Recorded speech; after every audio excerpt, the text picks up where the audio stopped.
বর্তমান সময়ে ইন্ডিয়ান কার্টুনগুলোর মধ্যে চিকু বান্টির জনপ্রিয়তা বেড়েই চলেছে। কার্টুনটির প্রত্যেকটি এপিসোড লিখে থাকেন গৌরব মালানি এবং সীমা মালানি। গত 3 বছর যাবৎ এই কার্টুনটি আমাদের মাঝে আনন্দ দিয়ে এসেছে। কার্টুনটি অনেক হাস্যকর হলেও কার্টুনটির পেছনে একটি দুঃখজনক কাহিনীও রয়েছে।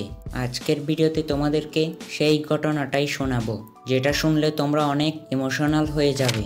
তো ভিডিও অনেক ইন্টারেস্টিং হতে চলেছে, না টেনে সম্পূর্ণ দেখো। তো আমাদের প্রিয় চিকু বান্টি ভারতের একটি ছোট্ট শহরে থাকতো।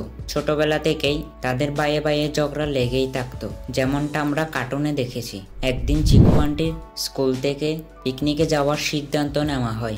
চিকু বান্টি বাড়িতে ফিরে তাদের মা বাবাকে সব বলে এবং তাদের মা বাবা রাজি হওয়ার পর চিকু বান্টি স্কুল থেকে পিকনিকে যাওয়ার উদ্দেশ্যে বেরিয়ে পড়ে। এরপর চিকু বান্টি সেখানে তাদের বন্ধুদের সাথে মিলে অনেক মজা করে। যথারীতি পিকনিক শেষে যখন তারা স্কুলে ফেরার উদ্দেশ্যে রওনা হচ্ছিল, তখন জঙ্গলের ধারে হঠাৎ তাদের বাসটি খারাপ হয়ে যায়। বাস নষ্ট দেখে বান্টি বাস থেকে নেমে পড়ে। বান্টিকে দেখে চিকুও নেমে পড়ে। এরপর তারা পায়চারি করতে করতে জঙ্গলের গভীরে চলে যায়। বাস ঠিক হওয়ার পর যখন চিকু বান্টিকে পাওয়া যাচ্ছিল না, তখন চিকু বান্টির শিক্ষকরা তাদের খুঁজতে জঙ্গলে যায়।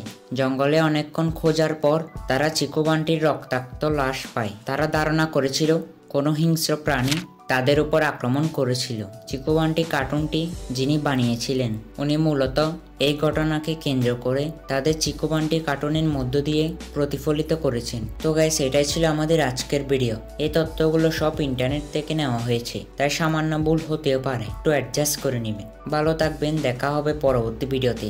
আর হ্যাঁ, ভিডিও ভালো লাগলে অবশ্যই ভিডিওতে একটা লাইক দিয়ে চ্যানেলটিকে সাবস্ক্রাইব করে দিবেন।